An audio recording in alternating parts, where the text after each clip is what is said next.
This is the Traeger Grills Pro 575 wood pellet grill and smoker, a bronze barrel-shaped cooker on a sturdy sawhorse frame with two big all-terrain wheels. The lid has a satisfying heft, the powder-coated steel feels solid, and the bronze finish gives it a classic backyard look. The interior uses porcelain-coated steel grates over a heat baffle and drip tray, and there's an 18-pound side hopper feeding pellets into a firepot through an auger. It looks like a traditional smoker, but it cooks more like a smoky outdoor convection oven.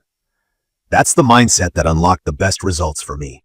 From my experience, setup took some patience. Assembly is a two-person job simply because of the weight. The instructions are clear, but the box is hefty and the parts are dense.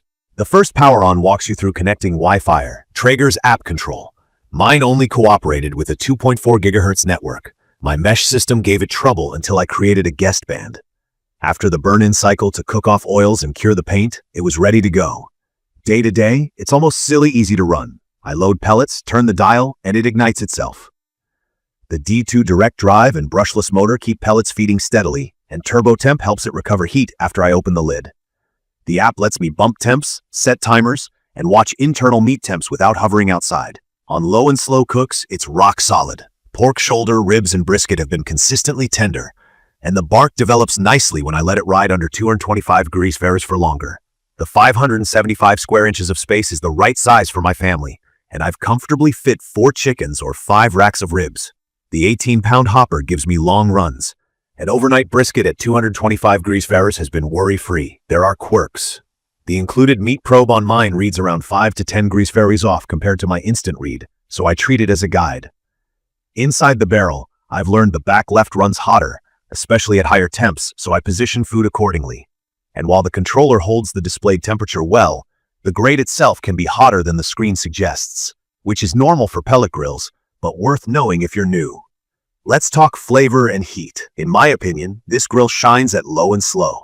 Smoke flavor is clean and wood forward, but it's on the milder side once you climb above 250 degrees Fahrenheit. If you want deeper smoke, keep temps low for most of the cook. Choose pellets with stronger profiles like hickory or mesquite, and don't be afraid to stretch the time. Searing is where this grill hits a ceiling. It tops out at 500 degrees Fahrenheit, and because the heat is indirect under a drip tray, you won't get that ripping hot, direct flame crust on steaks. I've worked around it by dropping a preheated cast iron skillet on the grates, or finishing a steak on a separate high-heat burner. It works, but it's an extra step. Cleaning is the least fun part. Every few cooks, I pull the grates, drip tray, and baffle and vacuum out the ash in the firepot and barrel. A shop vac is basically mandatory. I line the drip tray and the grease bucket with foil or buy liners, because scrubbing them bare gets old fast. The hopper cleanout door is handy for switching pellet flavors, but it doesn't empty completely. I still end up scooping the last bit by hand. Keep pellets dry and store them sealed. Moist pellets will cause headaches. Key features that matter to me are the Wi-Fi app control, the D2 direct drive for consistent feed and ignition, the 575 square inches of cooking space, the 18-pound hopper, and the all-terrain wheels on that stable sawhorse frame. It's rated to 500 degrees Fahrenheit and marketed as 6-in-1. Grill, smoke, bake, roast, braise, barbecue. And I've actually used all of those. I've baked cornbread and cookies, roasted whole chickens, smoked ribs and pork butts, and done burgers and pizza. It's perfect for people who want reliable wood-fired results without babysitting a fire all day. From my experience, durability is a mixed bag. The main barrel and legs feel tough, but I baby the finish with a cover because I've seen pellet grills pick up surface rust if left exposed.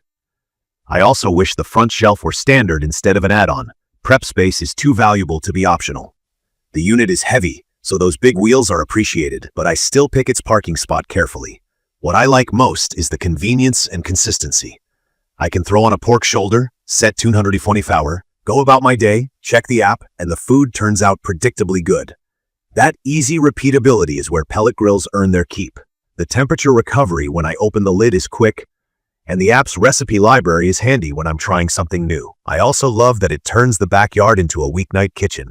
Wood-fired chicken thighs, roasted veggies, or a pizza on a stone happen here all the time without me juggling charcoal or gas. I do wish high-heat searing were stronger, and I think new owners should go in knowing that ash maintenance is part of the routine. If you're chasing heavy, campfire-level smoke on everything, you'll want to run lower and longer or add a smoke tube.